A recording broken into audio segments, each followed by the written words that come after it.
continue to slowly return to normal from the pandemic, millions of dollars in federal American Rescue Plan funding will soon be heading to mid-Michigan communities to make big upgrades and massive improvements. Thanks for joining us for the news at 5 tonight. I'm Meg McLeod. And I'm Elise Ramey. David will be joining us in just a few moments. Bay City is expected to get just over $30 million in federal funding. TV5's Raven Blue tells us how the funding will impact the Bay Veterans Foundation and other groups around the city.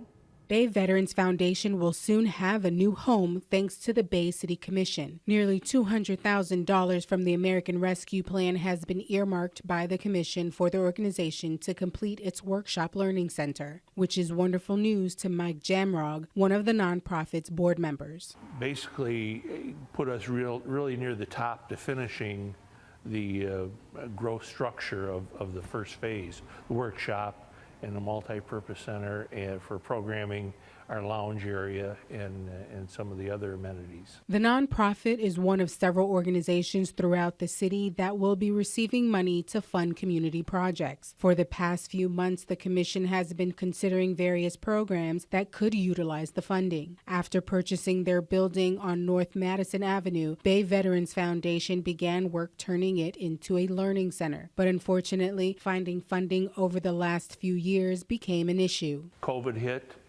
Funding focus for a lot of the foundations and individuals that we asked for help, their focus changed to COVID-19 relief.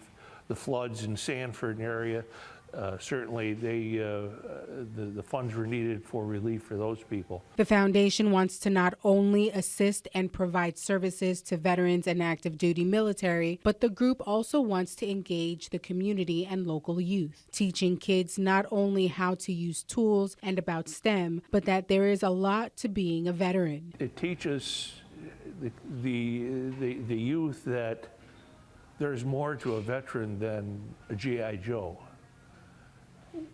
Veterans have a tremendous amount of leadership skills and knowledge that we've been trained to use, and hopefully we can turn that into imparting that back on the youth. Other groups that will receive funding include the NAACP, the United Way, the Boys and Girls Club of the Great Lakes region, and the YWCA, focusing on programs like women's education and empowerment, workforce development, and young adult engagement, just to name a few. So far, the commission has allocated a little more than $16 million in ARPA funding, leaving more than $14 million left to be distributed.